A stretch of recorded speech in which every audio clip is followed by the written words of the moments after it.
What up, what up, what up, sports fans all over the world? This your boy Mac, the Giants fan. I'm here with my guys, the Horsemen, Adam Costas, Zion Zenith, and of course, our homie, the one, the only, NYG, Jeffy T, always here with us in spirit, baby. This is the Premium Takes Podcast. Let's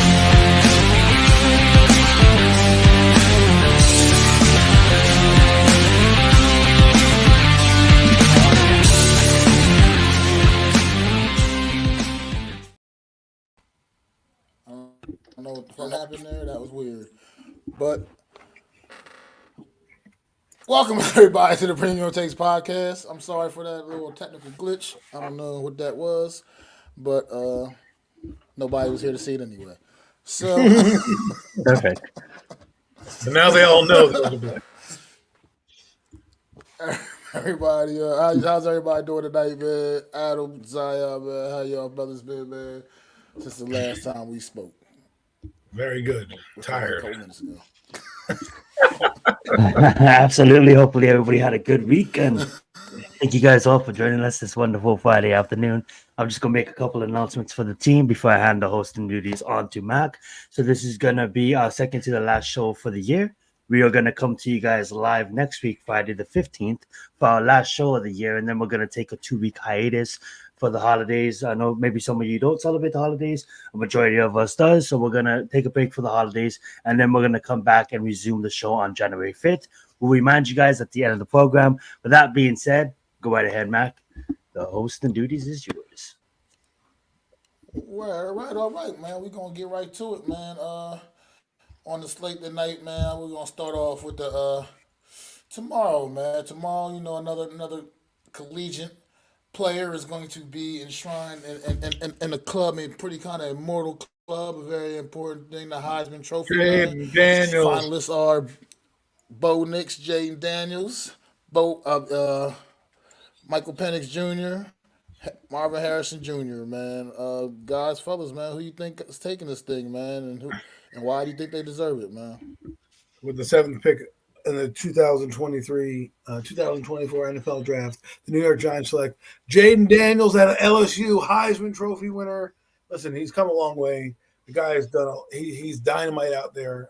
I love Penix as well. I think all the guys in it deserve it. Right? They all deserve to be there. It shouldn't just be a quarterback award. Heck, I think you said Marvin Harrison Jr.'s in there. He could Yes. easily be there. Like the guy's a beast. I mean, but to me, the guy that impresses me the most, maybe it's because I wanted to be on the Giants, is Jaden Daniels. I'm sure. I think the dark horse for me is Michael Penix Jr.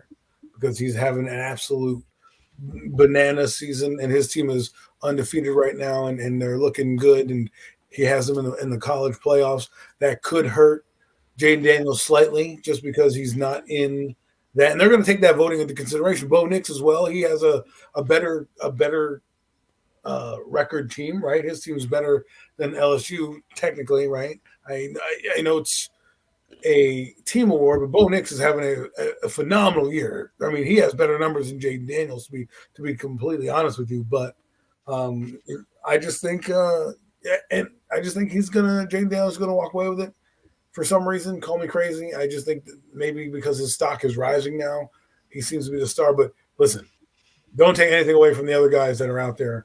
They all had phenomenal years. And if Bo Nix ends up winning it, look, I can't say a bad thing. I'm just going to give my pick because Mac asked. I'll say Jaden Daniels, and I'll leave it at that. But all four guys are deserving of the Heisman. Yeah, this is a tough one. I agree with mostly of what Adam said. I do have, even though Michael Penix Jr. his team is currently undefeated. And Harrison, he's outstanding, one of the best wide receivers we've seen for a while, probably since Chase.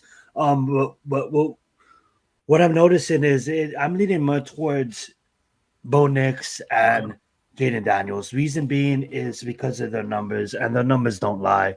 When you look at Bo Nix, I believe he's 40-3, and I believe Jaden Daniels is 40-5, and it comes down to touchdown versus interception ratio. What's up, Bills? Thank you for joining the show. Congratulate to all the finalists. make the best man wins, but I just clearly see a 1A and 1B. Or we'll decide tomorrow. They'll decide tomorrow what it comes down to, whether it be next or whether it be Daniels. But the way, I don't know if Max plans this, but the way it's on screen right now, I think that's how it's going. 1, 2, 3, 4. So I'm going to rate my options on Bo Nix, just slightly edge. But I do think Daniels might take it because of his mobility. But I'm just going to have to lay my bets on Bo Nix to win the Heisman. Well, fellas, And I think I don't here are the follow this as numbers. closely. Here are the numbers to. I don't know. Am I sharing Bo Nix's numbers with you guys right now at the stage? So these are Bo Nix's numbers. There you go. Here. 43. Just so you guys can Nearly see. identical. But let me also share this tab instead, and that right there is Jaden Daniels' number. So if you look at them, they're pretty comparable. Bo Nix has slightly more passing yards. Jaden Daniels has slightly less, but he has more rushing yards, and they're almost identical on touchdown to interception ratio. So just wanted to get you guys in on that, just to show you what you're dealing with. Not that Penix Jr. is not having a great year. He is having a phenomenal year. I think he's one of the most underrated quarterbacks in the NFL draft because of his injuries. And I think when it's all said and done, someone said he looked like Geno Smith. He kind of reminded me of Geno Smith, but when you look at it like this, right? I just want to get this out there. The problem is when people put comparisons on guys' backs, they tend to look at that player like that. Oh, he's Geno Smith. They don't look at what the traits that might be brought with that player. And so the name kind of hurts the overall eyeball test of a guy, because when you say Geno Smith, people who like him or hate him are going to go, If you can't say Joe Montana because he's obviously too great and all this stuff. So you're getting that little tricky fine line area where, people say those things. I think he's better than Geno Smith coming out, personally. Oh, I think so too. I think he's a higher prospect. I think he's a phenomenal passer. I think he actually is a good pocket awareness guy. He can get out of the pocket and move. But if you're just talking about who had from last year to this year two of the most meteoric rises, it's been Bo Nix and Jaden Daniels, hands down. And I believe Bo Nix should get it. I said Jaden Daniels, but if you're doing overall football, it should go to Bo Nix if it's even, because his team is better, and that should mean something. That should mean something, And let's be honest, Bo Nix has just tore it up since week one, and not to mention somebody called that out. At the beginning of the year, when people looked at me crazy, I was like, "Oh, Bo Nix, he's going to be good." Yeah, okay. Just saying. Anyways, we've rambled too long. I just want to show you those numbers quickly. You make your own call who the Heisman should be. I love it. Go ahead, Matt. Well, look. Honestly, you got these four guys invited to New York City. I'm going to keep it real. Bo Nix, Jaden Daniels is one of them tours taking this trophy home. No knock on Penix Jr., Marvin Harrison Jr. They're both phenomenal talents, but Marvin Harrison Jr. is a wide receiver, which already puts him behind the 8 ball anyway. And then his team, unfortunately, they fell short of the playoffs. They didn't even get the chance to play for the Big Ten Conference Championship. Things like that will definitely will hurt his cause. And like I said, the fact that he's not even a quarterback, which we know quarterbacks definitely have an edge, a leg up when it comes to these Heisman votes. And just to be quite frank, Bo Nix and Jay Daniels just flat out they're just better statistically than Michael Penix Jr. I mean, and when it comes down to it, that's just unfortunately a fact for Penix Jr. And the young man is a great talent. Like you said, he's potentially will get drafted ahead of both of these guys potentially. But at the end of the day, statistically, it's not shaping up to what Bo Nix and Jaden Daniels has put on film this season. Unfortunately for him, so I'm thinking this is definitely a two-head race, like you guys both said. You guys both mentioned Jaden Daniels, Bo Nix, pretty much coming down to one of them. I would say right now, Jaden Daniels, I think, may have potentially stolen it with his play as the season progressed. This season progressed and coming down the stretch, I would think that Jaden Daniels potentially, probably maybe has kind of, in a sense, if you want to say, stole this award in a sense for this year. And I wouldn't be shocked if he's the one whose name gets called tomorrow. But I think it's definitely between Jaden Daniels and Bo Nix for sure. But I had another question real quick. I'd throw her to you guys while we was talking on the Heisman subject. Absolutely. These three quarterbacks will be invited to New York tomorrow for a chance to win the Heisman Trophy. But yet there's still two other quarterbacks who will probably most likely come April be drafted ahead of all three of these guys. How do you feel about how do you guys feel about that? And think I think about either one of these guys getting a nod. when it comes down to Drake May and when it comes down to Caleb Williams, I think a lot of experts, and when the circus gets their hands of them, a lot of the experts have been praising them for years. Now it's almost like a Trevor Lawrence situation, but I think what's with these LSU quarterbacks. We've seen Joe Burrow, come out of nowhere and have that amazing year, and obviously Jaden Daniels didn't do it to the extent, but we see Jaden Daniels now come out of left field with this kind of year. We all knew that he was capable of it, but could he put it together with the LSU team that he had around him? A lot of experts. There's a reason why they put LSU at fifth, starting out the season. Jaden Daniels came through the gauntlet and survived the tough SEC. And what we got out of that is we have another guy that is gonna have his name sneakily come into the mix come draft time. With Michael Penix Jr., there is gonna be teams that is gonna be targeting him, and there is gonna be teams that is gonna be targeting Bo Nix. But I honestly think it doesn't really change the draft order, being that Drake May and Caleb Williams is my personal opinion, the most NFL readiness quarterback that these experts are liking over these other three quarterbacks. Will it turn out that way? Who knows? But I just think that they're still gonna be ranked ahead just based off of um I don't want to put it this way, but individually they kind of balled out. They made mistakes, but they balled out. But when you go look at the defense for North Carolina, the defense for USC, it really didn't come down to a complete team game. So projecting that into the future, I just think that Drake May and Caleb Williams will still probably go ahead of them because they're more NFL ready. Outside of Penix Jr., he's pretty much there. And Jane, I'm going to repeat myself. It's really tough. It's really tough. And that's why it makes it so special this year with all these quarterbacks. It's been a long time since we had a year like this. I'm going to give the mic over to Adam. He's probably going to explain it a whole lot better than I did. All I have to say is this, right? When you get a guy like Jaden Daniels who's come out of nowhere, he's having a meteoric rise like Anthony Richardson. Okay. The difference between him and Richardson is Richardson was just oozing talent out of his every, whatever you looked at that guy and you're like, man, if I could just get him to, put it all together, he's going to be dynamite. And Jaden Daniels had to kind of work to get up to that, right? But the thing about him is he's also dynamic with his legs.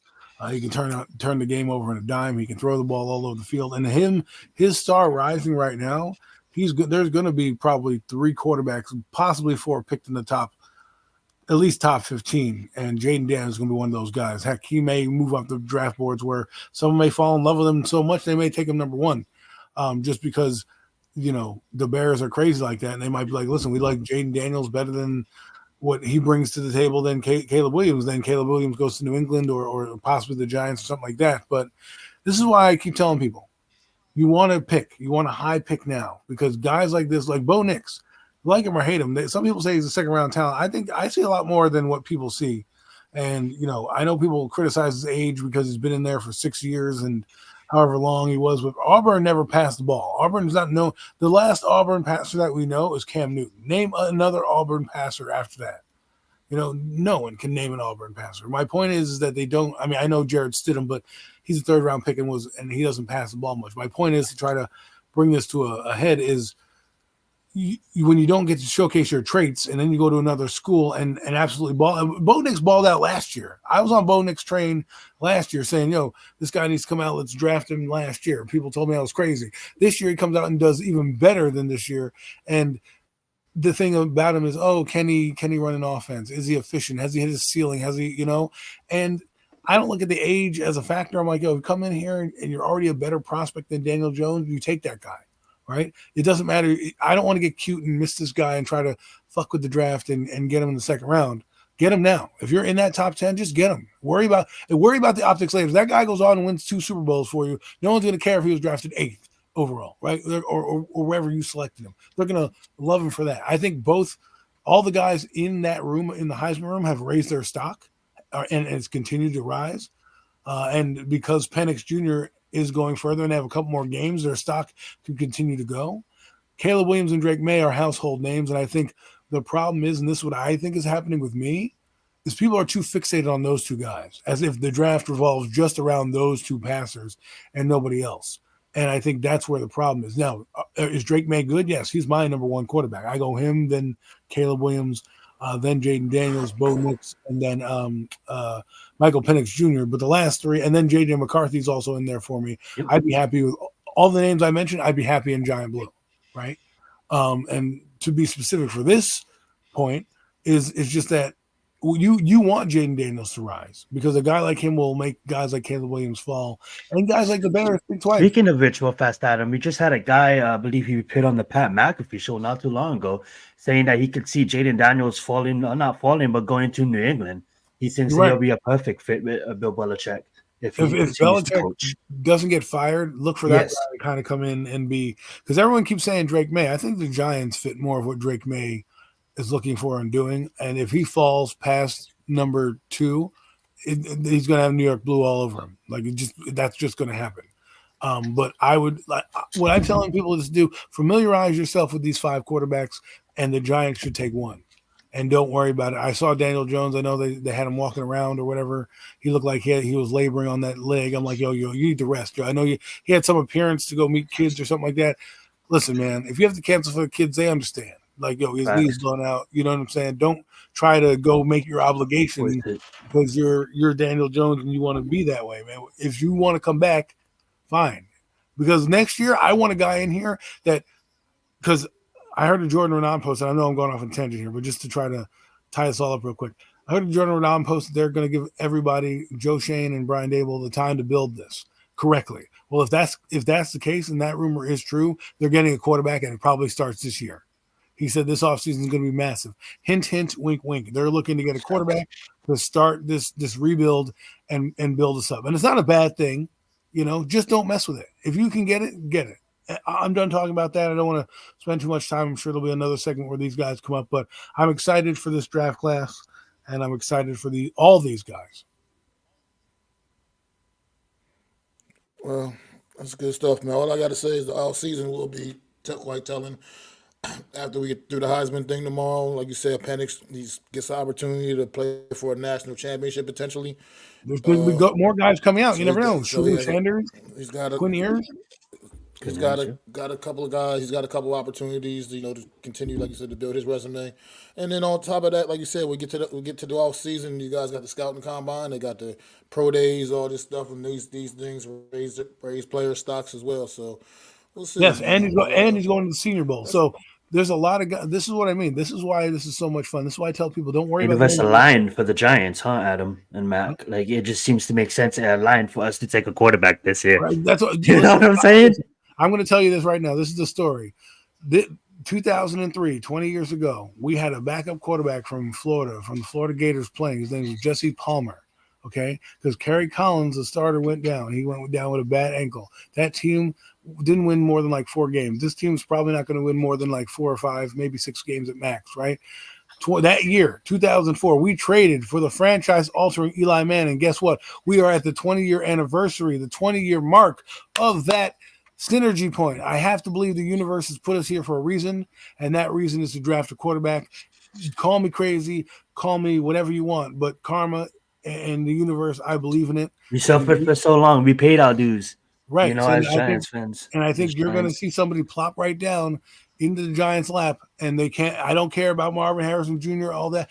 That's great. A sports car is great to look at, but if you don't have a driver to drive it, all it does is sit in your garage. You know what I'm saying? And I'm tired of all these players sitting in our garage because we can't get the car to start. We got some demons that we need to let out too. We got some fast cores that just need to cut loose. Right. You know what I'm saying? And hide in other players, but I don't want to take up too much. I think what I said was the other day was it's like taking a Maserati and putting Toyota parts in it, right? like it's not going to work out that well. Right now, you have a chance to line up with everything. There are 5 quality franchise guys coming out. You have your chance at one. I don't want to hear about, oh, let's win for this. No. Sacrifice now. And I'm only asking for one season to go get the guy now. Don't worry about 2025. We'll deal with that when we get there. But if you have a chance to get one of these guys, move heaven and earth to do it, because these guys can change your franchise if they hit. Now, I know the bust rate and all this stuff, but I'm telling you, these quarterbacks are more refined than they've ever been. And we haven't had this excitement yet because we haven't been here in 5 years. So embrace it. Embrace all the bowl games. Check some boxes for yourselves. Look at guys like Spencer Rattler, too, just in case. Look at the Senior Bowl. I'll be following it all with an eye. I'm sure when we know who's coming out, we'll have a premium take show and do all the guys that are coming out. Like a draft special and stuff like or that. Or just a preview of the position groups of like, hey, these are the top guys. This is what they might bring to the table, just so we all can get on the same page. But when you have to look for a quarterback, it's the most fun thing in the world. 2004 was the best time of my drafting year. Reading about Eli Manning, Ben Roethlisberger, Phillip Rivers. Oh, man, it was juicy. Yeah. Well, all right, man. So let's move it along a little bit, fellas. Let's go to last night, Thursday night football, man. We had this matchup looked absolutely terrible on paper. It wasn't necessarily all that great of a game. A little better than I expected, I suppose. Left me a lot more points scored than I expected to see scored. New England Patriots rise from the ashes, win on the Thursday night matchup against the Pittsburgh Steelers, man. The battle of the backups. Former number 1 overall pick Mitchell Trubisky starting for the Pittsburgh Steelers and looking like the bust that he is. and Bailey Zappi. Bailey Zappi coming out with a 3-touchdown pass performance to lead the way for the New England Patriots, man. How you guys feel about this game last night?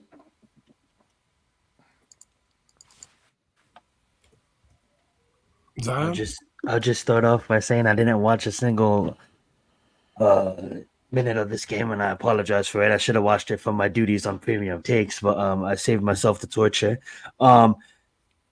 Honestly, I can't really say much. I'm just looking at the score right now. And honestly, I'm so out of the loop on this game that I didn't even know who won it. But yeah, the Patriots won. Shout out to Zappi for his 3 touchdowns, but I can't really talk on this game. I'm sorry, guys. Go right ahead, Adam. It's one of those things where it's a letdown game for the Pittsburgh Steelers.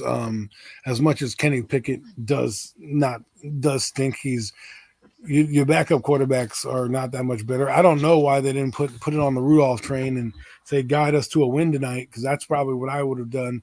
And I think a lot of people in this day and age don't have the gravitas to bench people when they're playing terribly. Right, they want to just ride that guy to the end. And I'm like, sometimes a guy throws interceptions or it's not working, you throw the other guy in and say, fuck it. Come in there. What did the Patriots did? They were saying fucking around with Mac Jones, and they were like, all right, Zappy, get in there. And, of course, they don't beat us, right? If they had beaten us, this would be a different story. But they go out there and they win, and Zappy has a couple of good touchdowns, and that's what happens when you play a letdown game. Pittsburgh was reeling a little bit. They lost the week before, and they lost their quarterback, and then now they come in and they see a team that barely scored, 7 points in the last 2 games that they played. So you think, oh, this is going to be a cakewalk. And Bill Belichick shows you why he is the greatest of all time, because he still gets his guys motivated enough to play. They did what they had to do. They executed. They played, looked like they had some fire out there. I thought it was a surprising thing, because I was like, yo, man, Pittsburgh needs this, because if you look at the AFC side, you're not probably making it into the playoffs with 9 wins. You're probably going to need about 10 wins, 9 at the minimum, right? Unlike the NFC, where you're probably going to back into 8 and 9, right? You got to play your best, and there's like 3 or 4 teams that are at 7-5, and you lose this game, and now you're behind the 8 ball essentially. You're signing Travis McSorley. Rudolph is on the bench. That's the guy you brought in. And Trubisky, you paid all this money to, and he doesn't even do anything good. I feel bad for you. You have a chance to really be in the playoffs. 3 teams to the north. And now the Bengals look better than you. and they have Jake Browning. So it's going to be interesting to see what Pittsburgh does. Huge blow to their playoff chances. Great blow for the Giants. Giants, now you need to lose out, man, because if the Patriots win one more game, you have a chance to get in that third seed, and then you won't have to worry about a third spot in the draft. You won't have to worry about trading up to get Jaden Daniels or anything like that. So, boring game. Not much to talk about there on that. Just disappointing for Pittsburgh. I feel bad for Mike Tomlin, though. He has no answers. He's got guys like George Pickens being malcontent on the sideline. His defense is playing great football, but not enough to overcome some of the offensive ineptitudes. And it's really sad. And the quarterback play in general across the league has been pretty bad as well. But that's a story for another day. Well, coming off of that L last night, a very bad L last night, the Cleveland Pittsburgh Steelers are clinging to that eighth spot. Right now, and currently sitting in the eighth spot, the AFC right now. They're not making it. They only put in 7. Which, I mean, yeah, that's what I'm saying. They're sitting in the eighth spot right now. They're still, what's going on, Alex? What's going on, Reese? Too. I appreciate y'all stopping in. But they right now they're just cleaning up. They're still kind of hanging around, but the quarterback situation is now not a good look. I mean, Mitchell Trubisky looked absolutely awful last night, and I don't want to keep beating the dead horse, guys, with my narrative, but this goes back to what I'm talking about, man. This guy once was a top prospect, once in his draft class as well. A young man that was drafted ahead of Patrick Mahomes and ahead of Deshaun Watson, and this young man is an utter disappointment, man. He's been a disappointment his entire career. And this just goes back to what I mean, that we play for the present, man. So I hear your point, Adam. I hear what you're saying. You got to get one of these guys. I still think you can get one. Adam, let me get my point out, please. I hear your point. I understand what you're saying. You want to, and I want to get one of these guys, sure. But I don't want to do it at the risk of just losing games because these guys don't guarantee us any damn thing. It just is what it is. Mr. Trubisky once looked great in college too. He looked like a great prospect coming out too. And he actually did. He had some success in Chicago.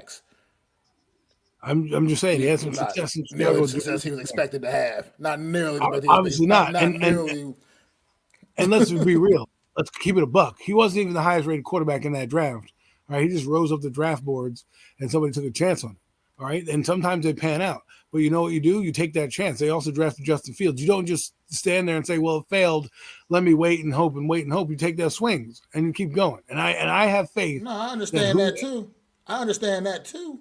But I'm just saying, I'm not trying to lose football games just because I want to hire a draft pick to do this. At the same time, you got to go with the flow. Is what I'm saying. And you. So his I think you're missing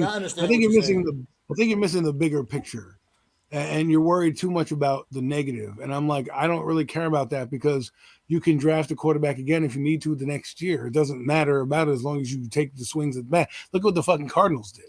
They drafted Josh Rosen, then they went and drafted Kyler Murray, and I mean that worked out for them. Kyler Murray's been pretty good. Their team stinks. That has nothing to do with Kyler Murray, but that's what I mean. You can't just sit there and say, well, it's going to be bad. Like Chicago tried it. They're going to probably try it again this year. And you just keep taking swings. And that's what I want them to do. In 5 years, they haven't even taken a guy in a backup role. Not even a back. They've had Kyle Letta and fucking Davis Webb. We need a guy in here to develop because quarterbacks are going down left and right. 10 quarterbacks have started in the entire NFL. Right now, 10 rookies. I agree with all of that. Why not invest in it? Now, I know what you're saying. Oh, the bust rate. Don't do it. I mean, this is not 1999, 1990s anymore, where you have to pay a guy mad money and your franchise is going to be blundered and hamstrung for years. They have a salary cap. You get rid of the guy. Boom, move on to the next guy. You know what I'm saying? I mean, it's. I'm not saying don't get the guys. I'm just saying. For right now, in the moment, while we're still currently in the 2023 NFL season, let the chips fall where they lie. You know what I mean? Draft position will be our draft position, whatever it may be, whatever based off of whatever. But I don't understand. We end up with, and as of right now, in the present, I want to win football games in the present. So about the draft. So you rather have in April. You rather have a 7-10. Rather have a 7-10 record than Yep. and keep the franchise Yep. mediocre than actually It's not going to keep give the up. franchise mediocre. It's 7 and going to 10 keep the record, you franchise still have a mediocre. decent draft position. Come on, You'll man. still have a decent draft You're position. thinking too big. You'll still have a You got chance to to think about the future. The get one of future, these man. guys. You're not going to be Look, completely if out of. You're not going to be completely out of the picture of getting people one of don't these draft guys. quarterbacks in the second round, that's not how they do it. Make. Not how they do it. That's just that they I'm take not flyers on saying guys. that. We I'm don't. I not mean, saying that. you're worried about pride and pride. So what? The team stinks. So you don't make the playoffs. You're 7-10. You still don't make the playoffs. Who gives a Team shit? does stink. I mean, to me, that doesn't make a difference. Team does I'd stink. rather have a chance. I'd rather have a But it chance doesn't. at the best players in the draft These than guys sitting here don't waiting and guarantee me not getting. anything. These guys are great college players, and we don't know which one of them is going to be a great pro. We don't truly A know lot of them that. could be. A That's lot what of I'm them could be. saying. Yes, They but you could can't be, do it and a like lot of that. them could I'm not looking at be. it like this. The A lot of Giants them have could Brian not Dable on be. the team, right? So whoever they get, I'm going to be excited for. I'd rather have a better chance of getting that guy than having to trade the future and mortgage the future. So then now we're back at square one where everyone goes, well, why'd you draft the quarterback if you can't draft this guy? Well, if you had just, lost a couple games, you have to trade the whole fucking draft and worry about it. Just because I mean, to me, it's like this. I'm looking at like we lose these games, we get our quarterback, and away we go. The rebuild can start. Then we can finally move on to the next phase of what this team needs to do. I think if you just try to win games because, I just want to feel good on Sunday, that's, to me, doesn't do anything, because then you're going to be a mid-team for the rest of your time. When you have a chance to do it, just do it. I'm not saying you have to tank and just lie down. Go out there and play the game, but it shouldn't be like, let's go out there. Our objective is to, quote unquote, win. We know where we are. We want a chance at these guys. Let's do it. You know what I mean? If the Giants were not in this position, I would say I would be right there with you, Max. They win some games, but you're not every year you're going to be in a position to do this. And I don't want to punt this to next year and say, well, see, we could, because you never know what's going to happen next year, right? So most of the guys are transferring this year that would be coming out are going to NIL deals across college, which means they're probably going to stay another year of eligibility, which means next year's class, you got to wait another 2 years. So just get it done this year. I like to weigh in on this before I'm we getting it done move this on. year. I would say I agree with both of you guys, and I think you guys will both agree with my next statement. I think all the players and even the team knows that this last 5 or 4 weeks of the season is just a big evaluation for everybody. And even though Brian Dable is going to remain the head coach, he needs the time to evaluate the players, and if these players are going to play hard enough on defense to win win some games. Then regardless, there's a lot of quarterbacks that's going to come out. The Giants are going to pick regardless in the top 10. There's teams that's going to pick in the top 10 that doesn't need quarterbacks. We're going to have trade bait. So one way or another, we're going to be in a position to win games this season, which we'll probably will, but probably lose. I don't really care what happens. I really stopped watching us. With that being said, next year we're going to be in a prime position to get a quarterback because we're guaranteed going to be in the top 10. You say you're going to be in the top 10 next year? See how it all plays out. Yeah. No matter what. We'll see how it all plays out, man. But like I said, I think this team got a couple more wins left in them, and I would like to see them get them. I don't care either way. I feel like a 6 and a 12 record or whatever the hell the record would be. 6 and 11. Still gonna get you. I mean, 6 and 11. I feel like they're still going to be in prime position to get. Hey guys, these guys. we went 5 and we went 5 and 12. Hey, we went 6 and 11. Who the fuck cares at that point? You know what I mean? Like, who gives a shit? Like, you're losing. You know, the players do, Adam. And I know you know that. I know you just play that to joke because they hooray. Let's they sacrifice a lot of time away from their families. But at the end of the day, let's move on. Hey, can we talk about the mess up in college football playoffs? Season, and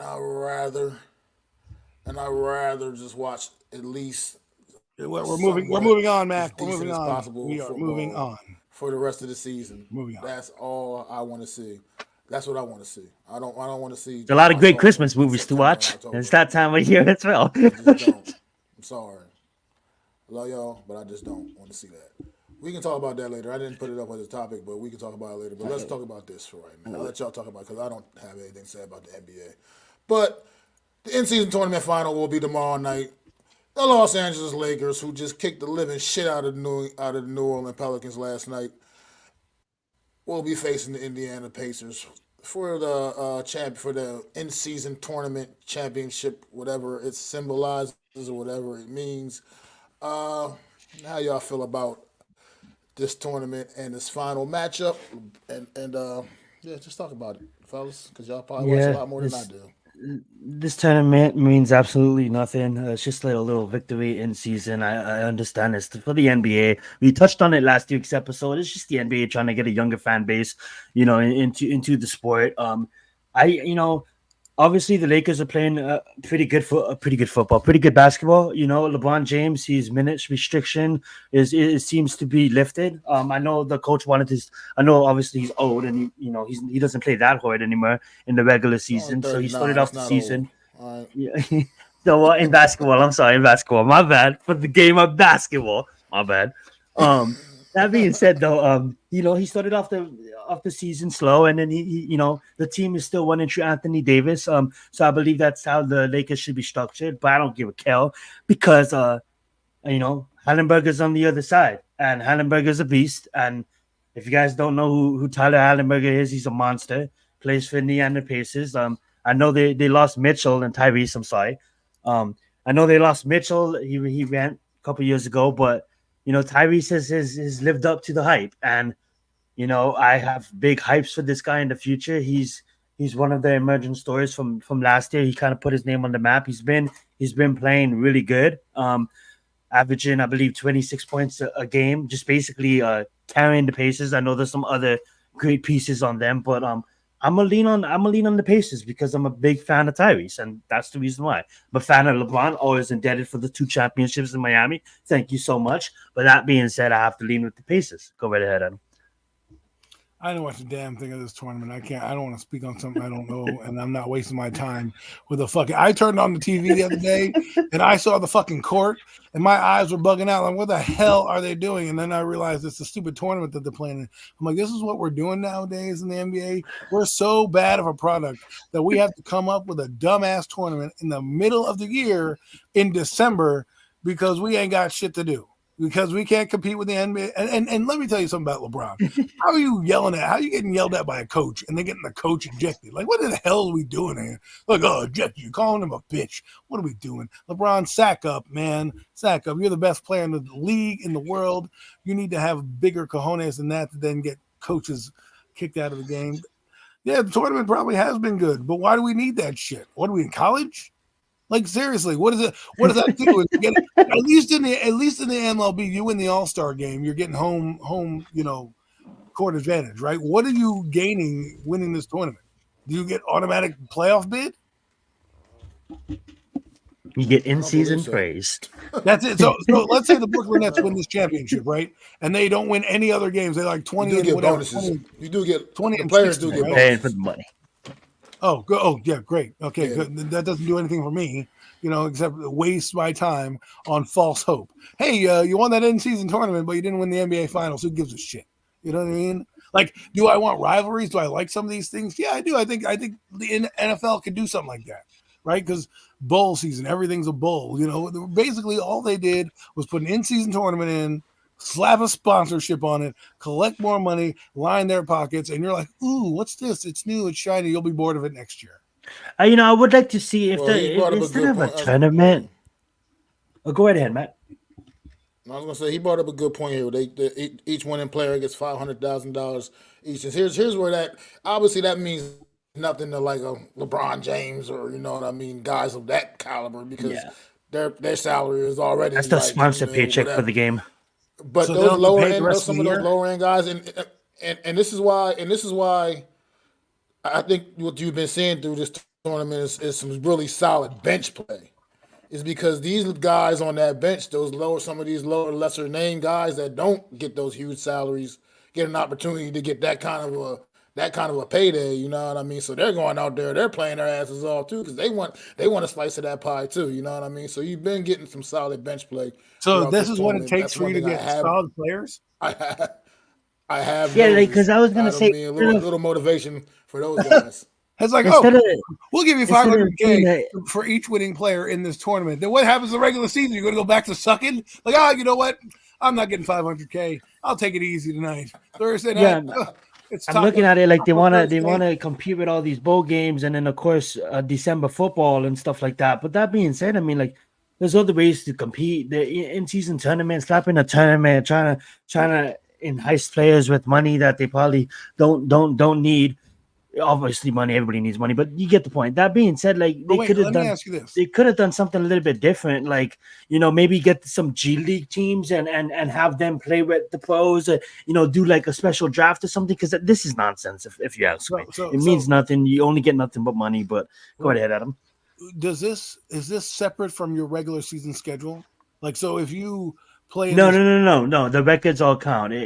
I believe it goes into your yeah, the records still count like the regular season. The records still count as the regular season. It doesn't make any sense. So you're telling me that the regular season games, which you're supposed to play anyways, you're getting an extra 500K to win in a tournament game to be more motivated to play this, however, 30 many games at the beginning of the year. So then I'm just saying, like, what happens? But those comment, because that hit it on the head. Exactly what these soccer leagues do. That's exactly right. No, they're trying, because they're trying to get a young hip audience, because people can't watch the product has been terrible. So what do? You do something like this where you incentivize it, which you shouldn't even have to incentivize it anyways. The fact that you're playing in a tournament, should allow you to just play, right? You shouldn't get 500K during the regular season. Okay, so the championship game, it doesn't count because there'll be one extra game played. All right. Learning things about this in-season tournament here. What do you mean it doesn't count? So the game tomorrow doesn't count against the team's record. It's a participation game. It's 2023, man. They get a participation trophy. My thing is this. So then they play one less. So they play 82 games. So you're taking a game off their schedule. Is what you're saying? So technically, there's a flex game schedule. Let me ask you this. I'm not trying to jinx anything. Buzzword. What happens tomorrow if, like, one of the major starters get hurt and out for the season because of a stupid in-season tournament? They would have played the game regardless, but it becomes a scrimmage in the middle of a season if the game doesn't count. Why are we scrimmaging if it doesn't count? It counts as that's what I mean. Like, it doesn't matter. Like, a game that doesn't count to your record, you get a champion. You've done all this work to go to get a championship game. You're just gonna scrimmage for the championship. So now I got to play 83 games and not even make it to the NBA Finals. Give me a break. It's a game attitude. I'm done with it. Yeah, let's move on. Next thing you know, it's going to go on for like 7 months. We're going to have this tournament, that tournament, the Euro tournament. We're just going to sponsor the entire fucking regular season. The NBA. I'm tired of the NBA. Well, all right, Florida fellas. State. Let's move it along, then, man. Florida State. A lot of people feeling like Florida State got the old snub job in the college playoffs, man. How you guys feeling about this, man? So you wanted to speak on it? I'm assuming this is what you wanted to speak on, right? Yeah, I honestly don't agree with a lot of people. I honestly think Alabama deserves to be in that spot, and a lot of people might call me crazy. If we think about it and we go back prior weeks, I told the fam on Premium Takes that watch out for Alabama because they're gonna easily can sneak themselves in with a win against Georgia, which they did. Now, I do get what people's mad about because of Texas. They're not mad that Alabama get in. They're mad about Texas. Why should Texas jump Florida State? My rebuttal to that is what Florida State did in the bowl game. And regardless of everything, Texas beat every team that they seen. You know what I'm saying? And they do have a win against Alabama. And when it comes down to it, they did lose against Oklahoma when Oklahoma was playing prime football. Oklahoma did drop off, fam. But I'm just here to explain why it's Michigan, Washington, Texas, and Alabama. What I believe is Michigan, Washington, Texas, and Alabama. Michigan is clearly now the best team in the country, beating Ohio State. Washington, you can't deny a Pac-12 champion. Texas, because the committee does hold that win against Alabama really high. And in Alabama, because they beat the two-time national champion. Florida State it sucks for you that you play in the ACC. It is exactly what it is. The ACC, although it is a Power 5, it's not a top. People don't look at it like the Big Ten. People don't look at it like the SEC. And for a powerful Pacific Pac-12 this year, they don't hold them as high. Yes, 13-0, amazing finish. Clap on that. But 16 points against a Louisville team that played outstanding football. The committee just wanted to see a little bit more. But at the end of the day, they do have a tough out against Georgia, and they do have it is, some would say, its own little mini championship in itself. So that being said, if I'm a Florida State fan, I understand. I'll feel robbed too. But you just got to look at your schedule. You didn't really have a tough schedule. A lot of teams that was going to be tough teams for you ended up falling and wasn't really looking like clear wins at the end of the season. Best believe I'm not even trying to add my team into this. I'm bummed too, and I'm an SC fan. I was jolly for the first quarter of the season, and then my seasons fell apart. As a Florida State fan, don't be sad. You guys clearly had an amazing season. Go out there and beat Georgia. It'll mean more than it obviously not mean more than the national championship, but at the end of the day, it'll mean awesome. Beginning the victory against Georgia. Georgia don't lose 2 in a row. So you go make sure you get the job done against Georgia and you celebrate that. Go right ahead, Adam. Well, listen, man, I just think this is what college football does. They've been doing it. It's not like the first time teams have been snubbed. I mean, they have a college football playoffs. Think about the national title game when teams were snubbed years ago when they didn't even have these. Real fast, I will say next year it does go to 8. It does go to 8 teams. Go ahead. So right, so next year is the year that you'll. I mean, they're making a fuss now, but next year they're going to be in the play. They're going to be in the playoffs next year. So regardless of what it is now, it doesn't look good. We've had these snubs for years. I mean, yes. As long as I've been a kid, as long as the college football, voting committee has been around, there's been teams that have been 11-0. Right? Why didn't they want to do it? Because they don't want to always see the TCU Horned Frogs go up against Alabama's. However, if they won, then they should go up against them, right? But these things happen. Florida State's been snubbed a couple times in my history. So, I believe it's a popularity contest. I do.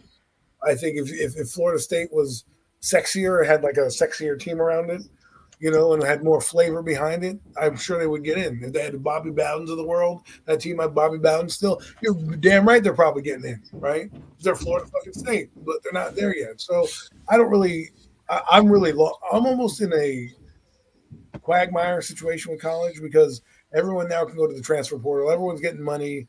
Everyone's, kind of gearing up for this national championship, which is what you kind of become. But if you look at it, it's becoming a mini NFL. It is exactly what it is.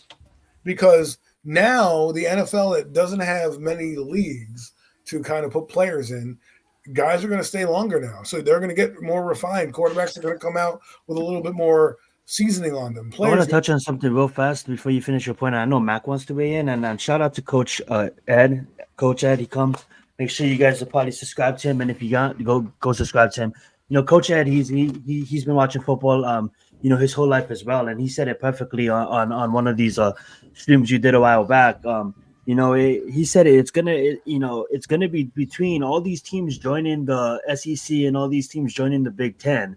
It is going to come down to power conferences. And as these playoffs get bigger and bigger, the Big Ten is going to be like the AFC and the SEC is going to be like the NFC or vice versa. But it is going to come down to those two conferences competing because if you really think about it, there's going to be like 18 teams in the Big Ten next year. And the SEC is going to increase. And that's USC. That's a lot of teams coming too. And I wouldn't be surprised. I know Colorado is joining the ACC next year, but I won't be surprised if they after that money, the Big Ten they come down to the Big Ten or the SEC because I think in probably 5 to 7 years, what Coach said, it is going to come down to the Big Ten and then the SEC, and those two champions will play each other. It's going to be real close, likely to the NFL. Sorry, you just made me remember that. Well, it's going to be like East Coast versus West Coast. Yeah, exactly. Because you're just going to be the teams with the best records are going to end up in your quote unquote tournament, right?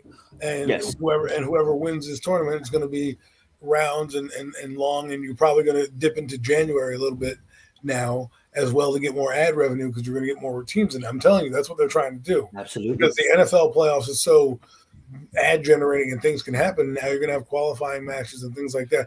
The thing is, you have a bigger pool in college than you do the NFL. That's why I think it's just going to be like East Side and the West Side, and you're going to break it down, and then you'll have your conference champion kind of be your conference championship game is kind of your ticket in to the tournament. So let's say there's a few conferences, and then you make up like 8 teams, and you combine certain regions, right? There'll be a regional playoffs. And whoever wins that like region, right, or whatever, they'll figure it out. They'll figure it the fuck out. It's not for me to figure out. Point is, they're bringing it back. Mac, you have the floor. 4 teams, 8 teams. What are we even talking about? This is a joke. College football, Division 1A, Division 1 college football, it's a joke when it gets to this time of the year.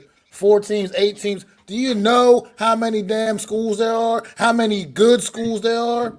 Like, give me a break with this. This is a joke. How are you only giving 4 teams an opportunity to play for a title when you have so many other good teams? We're talking about Florida State being snubbed, Alabama being snubbed. Hell, Georgia was snubbed. Georgia was a tremendous football team, and because they had a 3-point loss to a good Alabama football team, oh, they don't get a chance to play for a fucking title? Come on, give me a break. That's not even a bad loss. That's a loss to a very good football team by only 3 points. Like, what are we even doing here? Well, how does the subdivision, where the littler schools, like with all those like Appalachian State type of schools and shit like that, how do they do it better than the big dogs? Because they play a straight up real legit tournament, and teams have an opportunity. The better teams that in the subdivision have an actual opportunity to win the fucking title. It's not just 4 fucking schools. What do we have a top 25 for all season long? What are teams competing to be part of the top 25 and all this and that? And then we only giving 4 teams an opportunity to win a damn title. Give me a break. It's a joke, and that's why it's part of what drives me crazy with college, and has always driven me crazy with college football. Remember back in the day when they would just randomly pick the 2 teams that they felt were the 2 best teams at the end of the season? Like, we're just going to say, you guys are going to play for the national championship. You have the 2 best records. Like, what? Like, what is that? Like I said, honestly, the guys how I feel, Georgia is still the best team in the nation. I don't give a damn. They had a bad day. That's what it is. They are still the best team in the damn country, in my opinion. So you tell me right now, if Georgia goes out there and played Alabama again tomorrow, that they would lose? Probably not. They had a bad day. Alabama caught them, and they took the L by 3 points. This system is a joke, and I don't care if you expand it to 8 teams next year. It's still going to be a joke. I think honestly, it's not a good look. It's not a good look, and I think honestly, what it comes down to is that's 100%, because some of these, I'm sorry, we may be what's up Unpopular. We may be a fan of some of these voters and stuff like that, but at the end of the day, you know what I'm saying? These voters and these randomly selections, and yes, I try to wrap my mind about it from my point, but Mac is exactly right, and I honestly think with the emergence of AI, I just thought of a point where we need to get that involved. You know what I'm saying? In some of these final picks, I know they're going to increase to 8 teams, but let's run that simulation. Let's run it in a simulation. They don't probably use simulations. Run that in a simulation, Georgia versus Alabama, and what is the odds? And if it's 50-50, then you don't knock Georgia out of the tournament. But that's exactly what they do, because it comes down to exactly what Adam said, unpopular teams.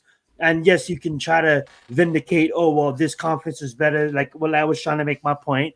But at the end of the day, the ACC is still a respectable conference, and Florida State did get snubbed, and you talked about Division II and the way they got it, and I also feel sorry for those teams that don't really get those teams that don't really get the limelight. You know what I'm saying? That maybe finishes in a Division I, maybe finishes undefeated, but don't even get into the top 25. In recent years, there's none this year, but in recent years, because they're not a good school, But it's just, it's all a big monopoly, and it is what it is, Right, and that's right. why I boycotted them for a long time. But I'm just watching because they finally paid their players, but it's still corrupted as f. Well, two things. One, I'm going to have Mac go to the committee and stand in front of the committee and tell them your points and make that same face because I think they will change it with you being in the building, scaring the bejesus out of them right now. I would definitely want Mac there advocating for Yes. this change. And then the second thing is that it's just so hard to do these tournaments because like I was going to say they do an in-season tournament for the NBA. How about an in-season tournament for college? To determine where you're going to go, right? You could make the regular season almost like your Sweet 16. If you win a certain amount of games, the top two teams in whatever conference, division, whatever they do, you can make it happen. You know what I mean? Make it happen. That way, it filters out. I don't know how many teams are technically in Division One that play for the national title like that. If you want to cut it off at the top 30 teams, right, and say the top 30 teams that are ranked after a certain point get to play the rest of their games that count towards getting to the team, right? So at least the regular season means something. Because if you do that, why are we having like Max said? Why are you ranking the teams? What does the ranking mean if number one can still be kicked out of the tournament because of a bad game or something like that? Like Bo Nix. I want to see that Man, guy in the a bad tournament. day, literally. A bad day. And on top of that too, it's like nowhere to be found. we all know why, we all know the records, and we all know like these records are sometimes padded because based off of the schools they played. But at the end of the day, I'm looking at these stats, and then I talked about a school that don't even make the top 25. And yes, people may call me crazy. You still get demolished if there was to play Oregon State. But still, why do we keep track of records when you have Liberty basically at 13-0, haven't lost all year, but below teams that's 8-4, below teams that's 9-3? Don't answer the question. I understand the schedule, and those teams played better schedules, but you're Liberty and you don't even get a chance at nothing. You go 13-0, you don't get a chance at nothing, but you finished 18th, clap in the playoff rankings. But there's teams that's 8-4 above you. So why do we even keep tracks of Right, records? exactly. The best What's should the play the point? best. You know what I'm saying? So then what you do is in the regular season, if you got a qualifying match, meaning like you play your regular season games, right? Let's just say 8 games, right? And after your 8th game, they start to rank you and say the top teams are playing for the national title as of this moment. So then every game counts towards you getting there, and then you can solve who the best teams are and let them settle it on the field, and not hope that somebody votes this person in or this that and the other thing, because you aren't playing the right. It's not like in the NFL where you have a strength of schedule and your entire division's playing that same schedule, right? Your college or not. Not everybody's playing Appalachia State, or James Madison University, or what's that one? Online university, or whatever other Gamble, whatever the hell it is. exactly. You know what And I mean? I honestly think too, it's like this is gonna go out of left field, and a lot of college hardcores are gonna hate this point, but who cares? Who cares about its strength of schedule? You get dealt the hand, you get dealt. I think in my mind, Texas, Alabama, Georgia, Ohio State, Oregon. You guys are phenomenal teams, and you guys will smoke Liberty any given day. You guys will probably put up 60, and Liberty probably wouldn't be scoring anything. That's facts. That's how I truly feel. But at the end of the day, Michigan's 13-0, Washington's 13-0, Florida State's 13-0, and Liberty's 13-0. Now, I don't really believe that Liberty is better than all those teams I just mentioned, but they're 13-0. Somehow, records should count. All 13-0 teams should be in a tournament. Of course, that's never going to happen. Liberty would get smashed. But what's the point of a record? Just saying. I mean, the saddest part is it's really just about the money. It's just about the money. Exactly when how it it comes down is. to it. But They that's don't going want to to turn sacrifice these bowl games. They don't want to sacrifice these bowl games. And the reality is you kind of still don't. It'll be a little different. Right. I mean, you can the whole tournament up, and each round, it could be just different, but call them different random bowl games. The same way you Right.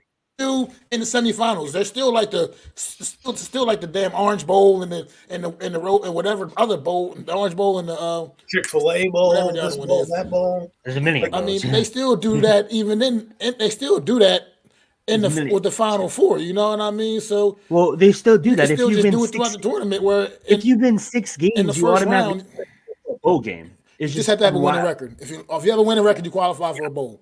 That's all it is. That's Okay, all. Yeah, good, It good. doesn't So matter. then, If so you then one you game over factor 500, qualify for a bowl. bowl game. then what you do is maybe you either start the regular season earlier so you can get these games in, so you can have this mini bowl game tournament, and then the month of December is your qualifying for that game to the national title, almost adding more weeks to your season, almost like you're getting into the playoffs, and then at the end of those 4 weeks, whoever the top two teams are get that national title bid. So it works like that, So right? I So guess they did dealt Liberty a good hand because they thought him Oregon. So I guess I was wrong. They did respect Liberty and give them Oregon. But now you're telling me the 18th team plays the 8th team? That's confusing as hell.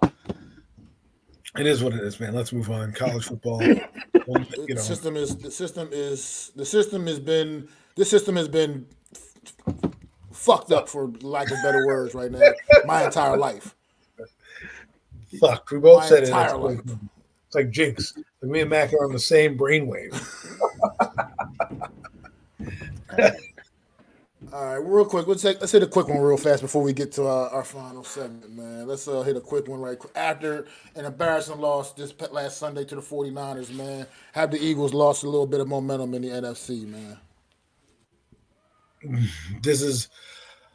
I'm not gonna say. I'm gonna say yes per se, but not like momentum wise. I just think they're ripe for the picking against these teams. I think right now the Cowboys, when they go in to play them this Sunday, have the Eagles right where they want them, right? And the Cowboys did what they need to do. The 49ers have a tough road to get to number one seed, but that they're gonna if they play like this, like they played against the Eagles, there's no stopping that 49er team. They're going to march their way to the number one seed.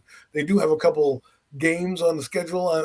Let's you bring it up. Let's bring it up right now. The two teams, the Eagles have an easier road to getting the number one seed than the 49ers do, and the Cowboys have the toughest one of all of them, right? So San Francisco, they play the Seahawks, the Seahawks, the Cardinals. Okay, I think they're going to win both those games. Then they play the Ravens. That's a tough one on Christmas Day. Commanders and Rams. So one game on their schedule. The next one is tough, right? The Eagles, who do they play? They have two tough games. They have the Cowboys, which I don't know if I don't think they're going to win this game against the Cowboys. Just call me crazy. They have Seattle, the Giants, Cardinals, Giants. Okay, so cakewalks for that team. And then the Cowboys, like I said, I'm not going to count the Lions because I don't think they're going to end up with a top record, but we'll see. I could be. They could be coming back to haunt me, and they represent in the Super Bowl, and they're like, "Ha, Adam, you asshole! Should have picked us when you had the chance." The Cowboys play the Eagles, then they play the Bills, who are a feisty team. They play Miami, the Lions, and then the Commanders. So they don't have the same road to go. So they need this game because they can control their own destiny, and that's what I think. I know. I was speaking of Reality Check. He called me up, and we were talking about the Eagle game, and I said to him, I think the Cowboys are in prime position. He's like, well, we're getting the Eagles getting disrespected, and no one's respecting them. I said, no, the Eagles kind of laid their bed, and they're going to lie in it right now.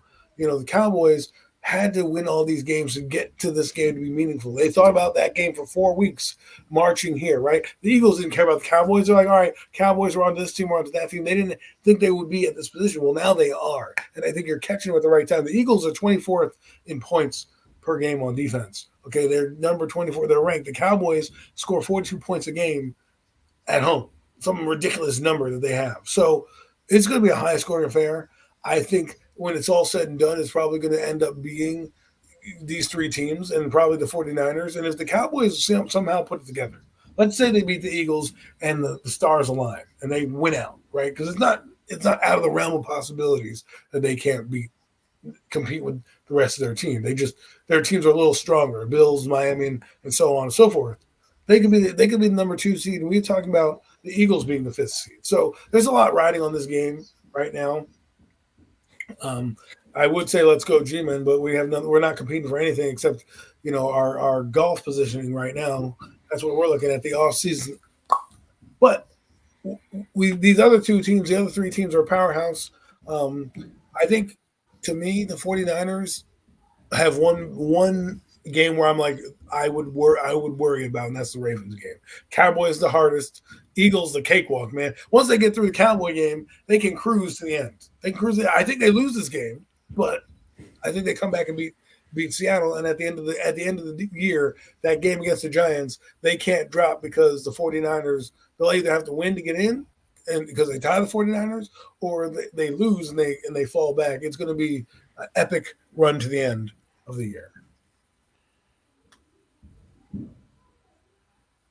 Yeah, I don't know, man. Like this team has just been it's been such a weird season for this team. I mean, you very rarely say like how weird it's been for a team that's sitting at what 10-2 they are right now. Yeah, so it's like it's weird, but it's just been bizarre the way they've been winning football games. Yet they've been winning, so nobody really bats an eye at it too much. But at the end of the day, it's almost like they got exposed on Sunday a bit, man. And you're right. The Cowboys are catching them at the absolutely right time, man. This is the perfect time for the Cowboys to catch this football team, Please don't. and hopefully and probably put something on them, But end of the day, this Philadelphia Eagle team still has been so resilient all season that it's just like it's like you can look at Sunday as maybe it was a bit of an anomaly where they just couldn't put things together. It was against a very good football team in the They're going to 49ers, lose but some they games. were all but yeah, at the end of it, but this team has just been such a weird season for them, man. Like they haven't been as dominant as the team as they were a year ago. You know what I mean? When they just haven't been blowing the doors off of anybody. They haven't. It's every game has been competitive. For them most of the way. It's been close games, a lot of close scores. Hang on for 1 second. Hang on for one. I think that's good, to say, because what I mean by that is I think the Eagles right now have a bit of chink in the armor. That's it. I'm not saying this is going to stop them from getting to the Super Bowl or being the number one team. I just think right now they're ripe for the picking, and Sorry about that. The Cowboys have the destiny in their hands. They need to win this game more so than the Eagles. The Eagles don't have, I'm not saying the Eagles are going to lie down and say, but if the Eagles lose this game, right? They have the Giants that they can win out, right? If they win that game, because you never know. What if the Cowboys and Eagles end up with the same record? Your division record is going to matter as well. So there's a lot at stake for the Cowboys here. If the Cowboys win this game, it's going to be a crazy 4 weeks. That's basically what it's going to be. Don't pull the fire alarm, please. Don't do that. You want to finish your point before I go, Mac? No, go ahead. You got it, Zion. Yeah, honestly, I agree with you guys, but I don't even agree with you guys because I just think it was the right time to lose. I think it was a perfect time to lose for the Eagles. You guys, as much as I thought you guys maybe would have won out, you guys had to lose eventually because I'm looking at this gauntlet. You guys just survived. You guys lost to the Jets. You guys had to play against the Dolphins. You guys won. You played against the division opponent in Washington Commanders. You guys won. Another division opponent in Dallas. You guys won. The Chiefs, the Buffalo Bills. And that's five. That's five good teams. And the reason why I put Commanders in that good team because that's the division opponent. They're always going to play you tough. Then you try to pull it up against one of the best teams in the league, 49ers. The luck, it was just you guys got it. It's exhausting, to survive that kind of gauntlet. I just gave Dallas a lot of shit because their gauntlet is about to begin on Sunday against the Eagles. So that being said, I honestly still feel the way I feel about the Eagles. I believe that yes, they're not playing to the level that they played to last year, but I just believe that they're a great football team and they're winning games that they need to win. And this slip up was just a fluke. It's tough to survive that kind of gauntlet. And they have one more team left. And I believe we all agree it's gonna be a really competitive game. The Dallas could beat them, the Eagles could beat them, both Eagles could win, Dallas could win. Both teams certainly have the roster. One thing that I do want to point out is what Adam brought up. Yes, the defense, as the Eagles hasn't really been the best, but good teams just figure out a way to win games. And I think it's going to come down to the wire against Dallas. I don't think it's going to be a blowout on each side. When you look at the Philadelphia, when you look at the Seahawks, that's a winnable game. And then there's not even talk about the last three. The only way they're probably winning and losing in week 18 is if they bench everybody. But we'll see. They might need to win that game for being tied with Dallas. We don't know. But that being said, get back. I think it kind of motivated them. I think it motivated them to come out and play harder because at the end of the day, that's just when you watch these interviews, that's just the kind of person that Jalen Hurts is. He's gonna write his team about this all weekend and say, hey, this is the time where we survive the season and go march our way to the Super Bowl and win out of every obstacle in our way. This is the time where we fold to a division opponent, and I don't think they're the type of team that's gonna fold. Well, I mean, my last point is it can either Cowboys have motivate 10 you. days rest. That's true. I mean, it can either motivate you or it can deflate you. I don't think there's any in between. It can deflate you. I mean, Absolutely. the 49ers went into the Lincoln Financial Field and dialed 42 points up on this team, and their home on their home stadium in front of their home fans. I mean, you don't usually see good football teams get that ass whooped like that. Now, the 49ers have owned our whole entire division this season. Absolutely have owned them. They pretty much averaged damn near 40 points against our division this season. Testament to them. But at the end of the day, this Eagle team, there's no in between here. So we're going to see on Sunday if this is the motivation that's what motivating them, or if it just completely deflated this football team. But you got it. I'm not trying to fuck both these Sunday teams. night. Fuck Dallas and fuck Eagles. Fuck both of them. I'm not trying to put them against each other. But single-handedly, Dallas got their ass whooped 40-10 in week 5 against the same damn team. You know what I'm saying? So it's the same thing. So this Eagles versus Dallas, all we're saying here is it's gonna be a great fucking game. It's gonna be a great game because we all know that San Francisco clearly is the number one because they whooped Dallas's ass pretty bad, 40-10. They whooped the Eagles' ass 42-19.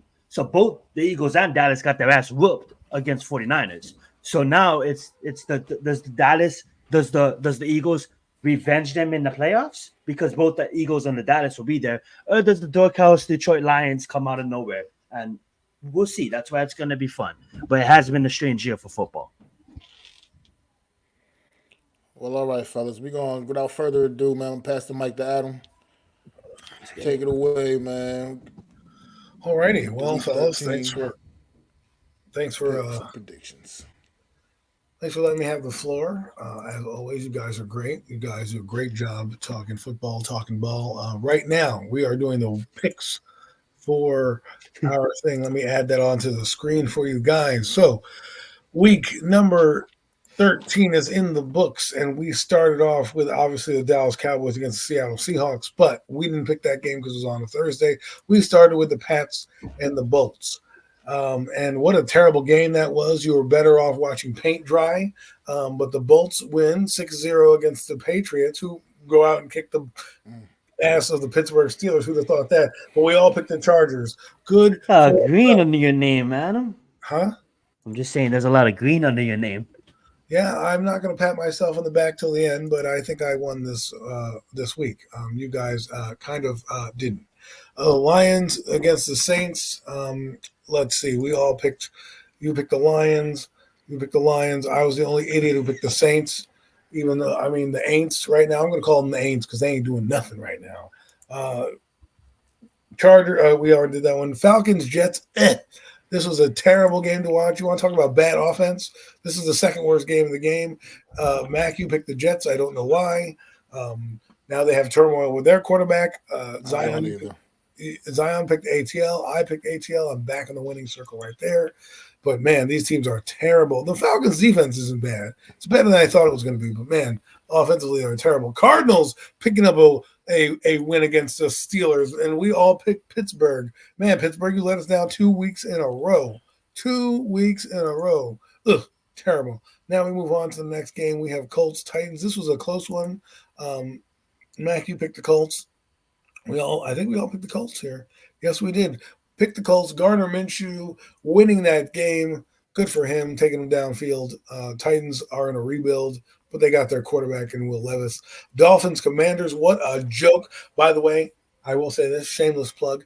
HBO Hard Knocks in season is going on. Watch it with the Miami Dolphins. They are smoking everybody and having a great time. This could be your Super Bowl representative out of the AFC. We'll get to that at the end of the year, but we all picked the Dolphins, I do believe. Did someone pick the Commanders? Yes, Mac somehow decided to pick the I Commanders. did.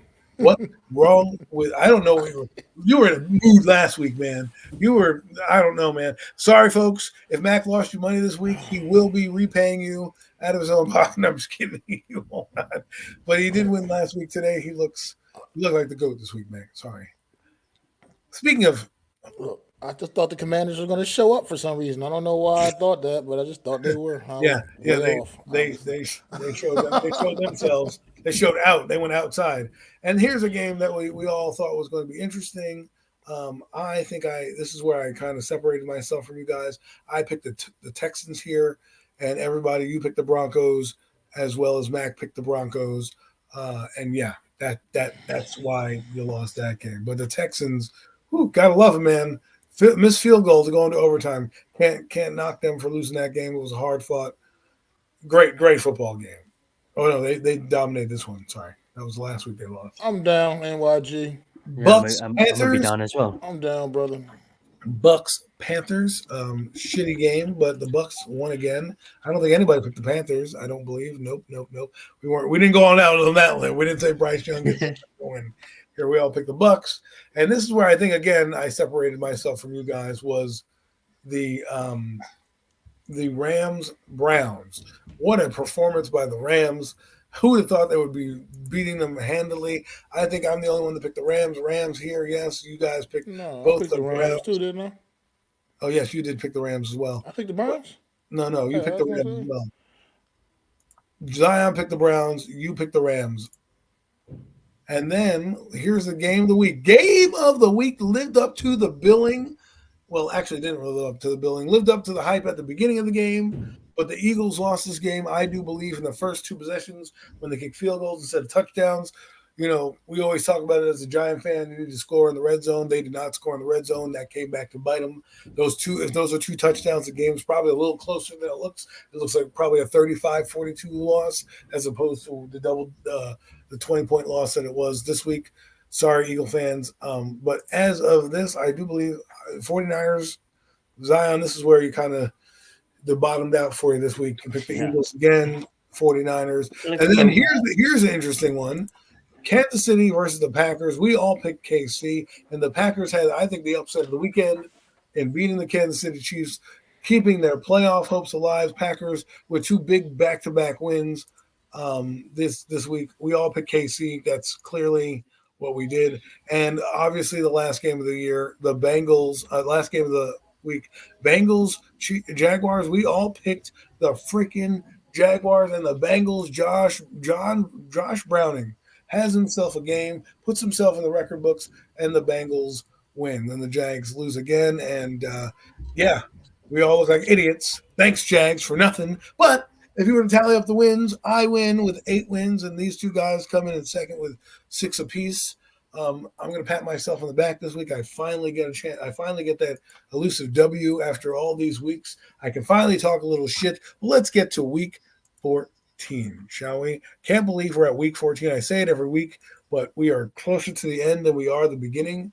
And let's get it started. I will start with, I always start with Mac, but today I will start with Zion. Battle of the NFC South, probably for the division here. Bucks, Falcons, who do you have?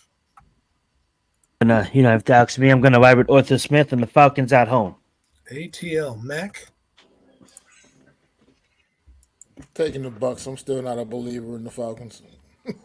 Taking the Bucks. He's not a believer in the Falcons. I don't really like Desmond the Riddler, but I will go with Atlanta for some reason. I think I want the Bucks to win to keep their playoff hopes alive, but I'm going to be going on a limb with Zion, go on that Atlanta boat, and do the dirty bird all the way to victory lane. Rams, Ravens. Ooh, how I want to pick against this Rams team, and I will, because I think the Ravens are that good. But good golly, Miss Molly, if they beat the Ravens, I'm going to have to say the Rams are a legit team to at least get into the playoffs. Zion, Mac. I'm taking Baltimore all the way. off a bye week. Lamar Jackson will be playing on Sunday. So absolutely taking the Ravens. Zion, Yeah, I'm gonna go with the Ravens as well. I mean, like they're tied for first place in the AFC, so I got to take them. clean sweep across the board. I also took the Ravens as well. Lions, Bears, interesting matchup. I think the Lions. Well, I'll give the floor to Mac. Mac, who you got? The Lions, absolutely taking Detroit here. Did you have to think about that Figure out one? to explain. Zion? What's up, Philly? Yeah, give me the Detroit here. Detroit Lions, Eminem's 8 Mile team, the Lions. I am going to stick with the Lions as well. I think the Lions get their 10th victory. Who'd have thought the Lions would get their 10th victory of the season in early December? But I think the Lions do it. Good for them. Congratulations. You're probably going to win there's still a chance they could lose the North if the Packers go on this miraculous run. But I don't Hi, think. Zion. Colts, Bengals. I'll go first. I will go back. I'll get back on my second favorite team, the Bengals. Going with the Bengals. I'm gonna go with the Colts. Tudo. Colts. What's up, Tudo? Sorry, folks. I can't see your chats. I'm trying to write these things down. Mac, who do you have? I like the Colts here too, man. I mean, I saw what the Bengals did, the quarterback last week, and it was all good. And I know they still got Jamar Chase. T. Higgins is back in the lineup. But I don't know, the Colts, man, they're finding a way, man. I think right now they're better quarterback situation. So I'm going with the Colts. Colts. 2 Colts and a Bengal. That's if I'm a Bengal, that sounds like a delicious meal. Colts. But I'm not. Jaguars, Browns. This is an intriguing matchup.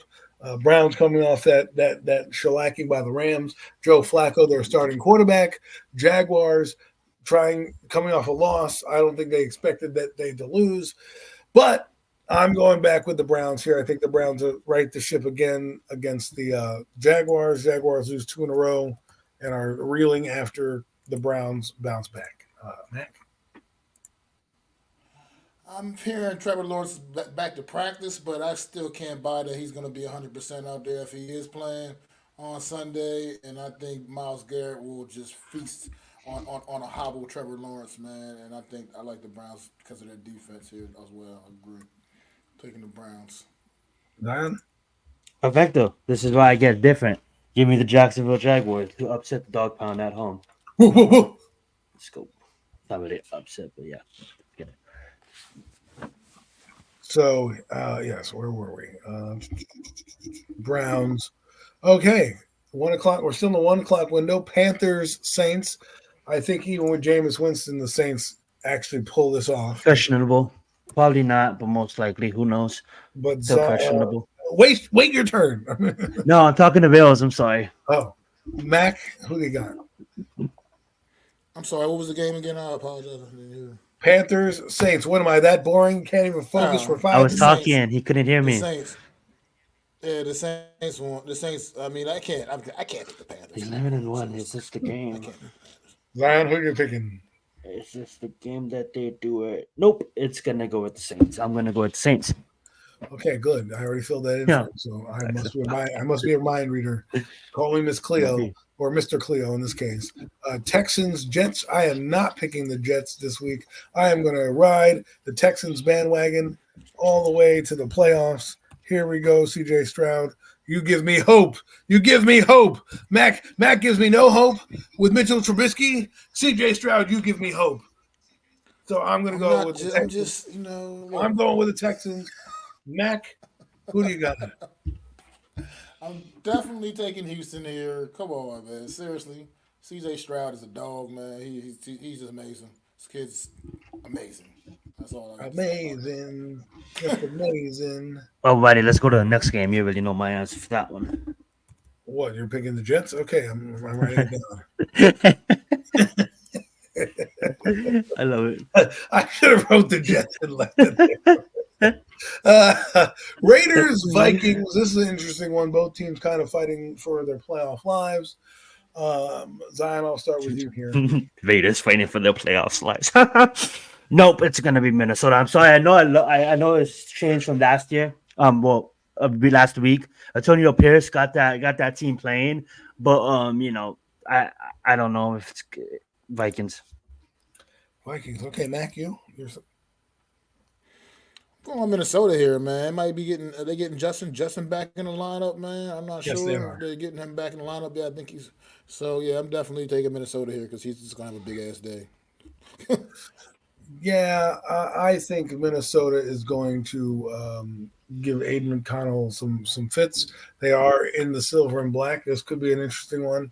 I wouldn't be surprised if the Raiders win, but I'm going to pick the Vikings.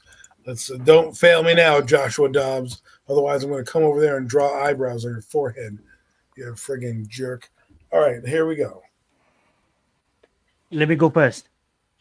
How about you go last? No, okay. Seahawks, 49ers. Take your pick, The Zion. Seahawks is winning this game because it's a division opponent, and the 49ers just came off a really big win against a really good team, and that's how the NFL works. It's really strange. So the Seattle Seahawks will win against them.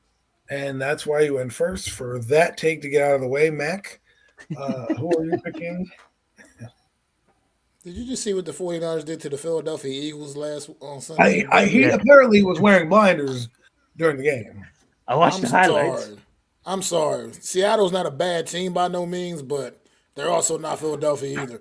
And 49ers did to Philadelphia. I can't imagine they followed that up with an L to Seattle. I'm sorry. I got to go with the 49ers, bro. They're You gonna know make it's gonna be sunny. The fans are not gonna be in the game because Levi's the sun hits them. It's gonna be all awkward for them this week against a division opponent.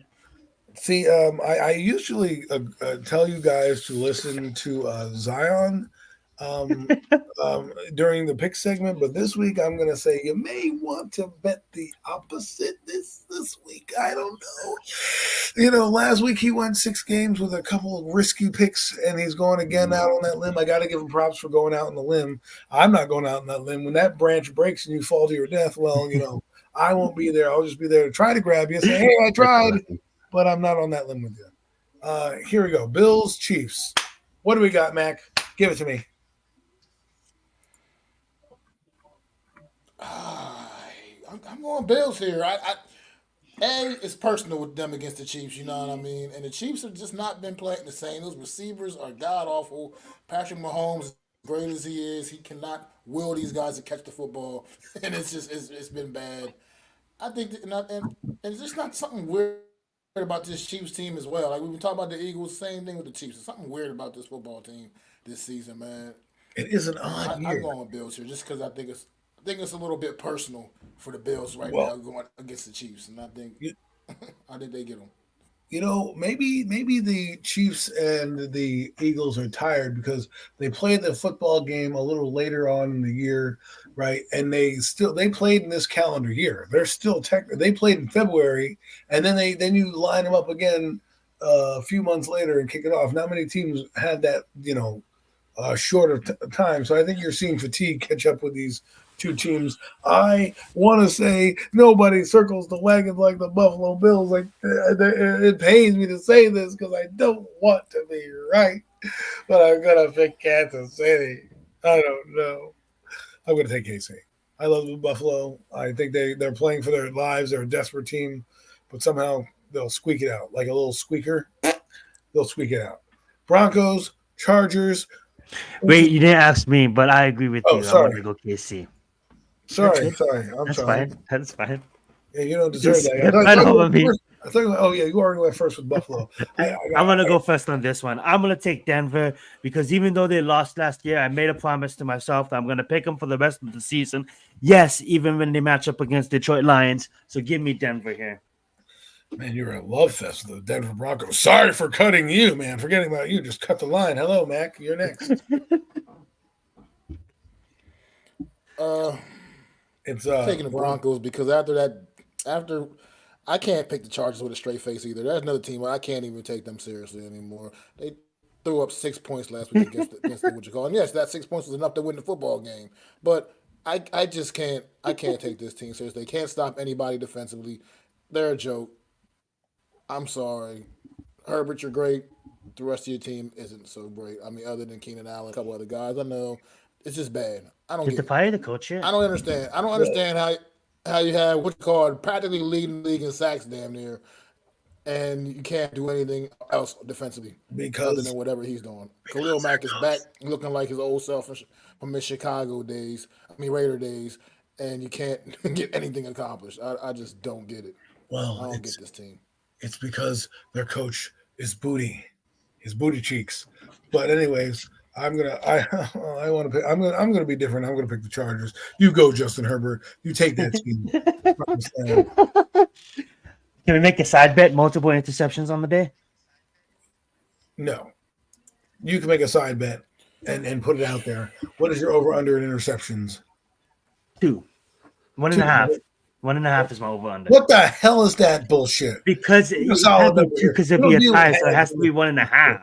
It has to be one and a half. How do you So how do you do take a a half pool. If interception? you're listening down below, this Justin Herbert throw 1.5 interceptions over or under 1.5 interceptions. Why can't we just get whole numbers here? because Two. it'll be a tie. You know what? I just because you want pineapple on your pizza, that's why you took that half because you want to have that pineapple slice. Get out of here, man. Get out of here. But this is the game of the week, maybe the game of the season, maybe the game of the year. Cowboys, Eagles, suiting up at 8 o'clock. Wouldn't have won any better. I can't wait to get my popcorn ready, my beer, my chicken Populist is nuggets. over. And I'm going to go first this time. Thank you so much. And I'm going to say the Cowboys are going to win this game. I think they're going to control their own destiny. I think they've been waiting 4 weeks to get back at this team. And I know all the storylines. Eagles coming off the 49er win. I get it. The loss they had. They're not going to lose back. It just lines up too well for the Cowboys. The Cowboys did exactly what I told you they would do from that game. I said on this show, if the Cowboys lose against Philadelphia, they're going to win all their games so that December 10th is their season. Well, guess what? It's their season. It's time to, if I'm Mike McCarthy, I'm playing the song regular, right? And I'm saying, mount up because now it's time. Regulated model. Hey, Now Warren it's, G. yeah, Warren G, mount up. It's time to mount up because it is time to try to take the division. So bring Warren G in there, make him sing the rap song to you. I don't know. Regulators, let's go. The Cowboys, aka regulators, are going to regulate this game and get a victory. Mac, I'm taking the Cowboys here. Eagle fans, don't shoot the messenger, man. But look, the Cowboys are just playing flat out better football than you guys are right now, and they're just looking like the better team currently as things stand right now. And I think at home this is a huge game for them. I think Dak gets to prove that he can win that he can win big games, go out there and win a big game when it counts, when with so much on the line, and I think he's going to go out there and prove that this week with a W down in Big D. all right. Well, Matt, I mean, I love that point. I love both of you guys' points. If this was a scripted show, for the last 2 weeks, the script would be, on Dak Prescott. Can you win the big game? We had a lot of good heated conversations about it, and this game it's gonna come down. Do I apologize to the Dallas Cowboys next week on the 15th, or will he throw 2 interceptions? So that being said, he finally gets to prove it. Dallas finally gets to go against a really good team. I'm gonna still take the Eagles here. I don't have Dallas or the Eagles winning by a lot. It's probably gonna come down to a touchdown, but I do see the offense of Dallas struggling here against a competitive Eagles that wants to prove something to the nation. That last week against the 49ers wasn't them. But that being said, Dallas's defense is trying to prove something to the nation, trying to prove that they're that defense to be messed with. Does the Eagles overcome that? I say yes. I say they're too talented on offensive wise. I think they do have a game plan for Michael Parsons and that amazing D, and I'm gonna pick the Eagles here. well, we are going to find out with the game of the week. Now, for some odd reason, in the middle of December, we have 2 Monday Night Football games. One, the we'll go with our team, New York Giants against the Green Bay Packers. Who do you guys got? Mac? I I gotta go with the pack here, man. I'm They going to rate both. the I mean, Giants. We want to win games, so I pick the think this is Giants. a I think this is a winnable game for the Giants by so don't like but I just feel like when I watch what the Packers have done the last couple of weeks, if that same Packer team shows up, then the New York Giants are not going to stand much of a chance if that same Packer team shows up from the last couple of weeks. But they may not. But right now, my gut is telling me I gotta go with the Pack here if I'm just picking. Man, It's a trap, man. It's a trap for the Packers. They're looking real great, winning against the Lions, winning against the Chiefs. Yeah, you guys look great. Mac said it perfectly. But guess what? The Giants' defense has also been looking great, and them boys been playing. And yes, it's against pretty shitty teams. But the 6-6, the 500, they're not world beaters. Give me the Giants here. uh, Thanks to the defense. I wouldn't call it a trap game when the next game after Yeah, it that was not a trap. you're But playing the Panthers. So for me, the Packers are playing good it's, football right it's now. just gonna be a game they think they're gonna win easily, and they're not. That's what I meant by that. I don't think the Packers are thinking that they're going to win easily at all. They had to scrape and claw to get their season right. And sometimes momentum hits you at the right time. They've beaten good teams, and now a team like this, they shouldn't be overconfident, knowing that their playoff lives are in their hands. This is the schedule for the Packers, folks.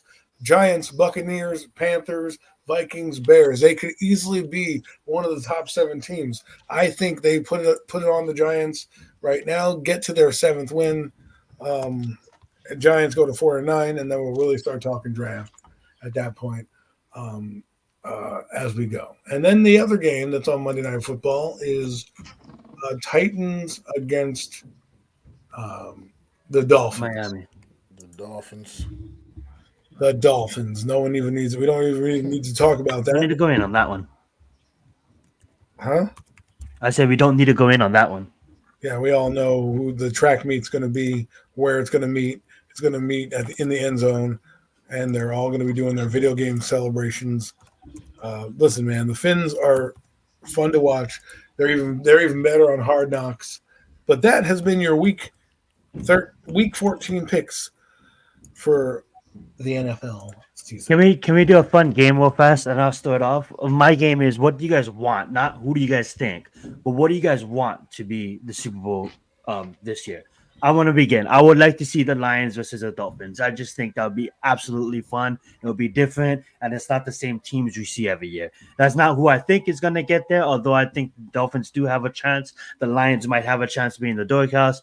Or what I will want to see, I think will be a fun Super Bowl, is the Lions versus the Chiefs. Oh, sorry, is the Lions versus the Dolphins. Who would you guys want to see? Like, it doesn't, who do you guys think? It's like, who do you guys want to see? Well, at the beginning of the year, I picked the Cowboys and the Dolphins to be in the Super Bowl. I still kind of think that's going to happen, but what I'm going to do is change it up, and they won't be playing the Dolphins. The Cowboys will be playing the Ravens in the Super Bowl. I think the Ravens are sneaky good. We're not talking about them the way that we should be talking about them, and I can easily see the Ravens Cowboys being in the Super Bowl. Call me crazy. NYG, man, you beat me to the punch. Super Bowl rematch, of Super Bowl 47. I absolutely want to see that. I believe the Ravens are the best team in the AFC. I believe the Niners are the best team in the NFC. Get a And I would love preview. to see a rematch of Super Bowl 47. I would love to see that. I would love to see note the lights not go out in this one. I would like to see these two teams lock up in the Super Bowl, man. Sabotage.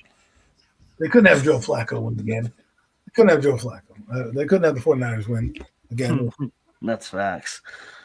I think I didn't want to go with the conventional one because that was the conventional one, but I think the Ravens, like I like the Dolphins. I think the Dolphins are good, but I just think the Ravens defense is something set people apart in games. Like we're talking about the Packers game. I think overall, the defenses are similar, Giants and Packers, right? But their offense is a little better, and that's what I think separates and gives the Packers the edge in my eyes. In this case, the Ravens have a little better defense, and I think they can match up against the Miami Dolphins, who are suspect against good big time defenses. That's why I went with them. Cowboys, I don't know, man. I just picked them at the beginning of the year. They have a chance. If they win this game against the Eagles, I think they'll all but punch their ticket to being labeled that Super Bowl team. I think they'll get that monkey off their back. Whether or not they end up with the number 1 seed, that will be yet to be determined. But that's why I picked those two teams. I love it, and this will have to be the year that that Dallas makes it, because regardless what I said in the schedule, they've been playing outstanding football, and football games that they should win, they've been smashing these teams. I don't know if this is near the end. It is. We just finished Adams. I do want to give you guys another announcement. We are going to have our final show of the year next week. Just a reminder, it is going to be the 15th, and then we're going to resume. We're going to take that 2 weeks hiatus. I want all of you guys to enjoy the holidays. If you celebrate them, if you don't, just enjoy the 2 weeks of premium takes without us, a little short hiatus, and we will resume on January 5th. So just another reminder, if you wasn't with us at the beginning of the show, as I pass the hosting duties back over to Mac. Thank you, and I appreciate everybody coming out, hanging out with us once again on this Friday night, spending your Friday evening with the Horsemen. That's funny and Another popular. edition of the Premium Takes podcast. Just like Zion said, we'll be back next Friday night, and then we'll take a little break for a couple of weeks. Just enjoy the holiday season, doing whatever we going to be doing. And we do appreciate you guys coming out. Wells, NYG, no mess, no nets, no jets. All you other guys up in the comments, man, been in the chat. Appreciate you guys coming through, man. And of course, once again, man, we know who we do this for, man. Throw them fours up for our guy, man. NYG, Jeffy T, man. We love him, man. Always gonna be a part. Have a seat at this table, bro. No matter what, always gonna have a seat at this table, bro. This has been another edition of the Premium Takes podcast. I'm Mac the Giants fan. That's Adam Costas. That's Zion Zenith. We'll see y'all next Friday. Hey!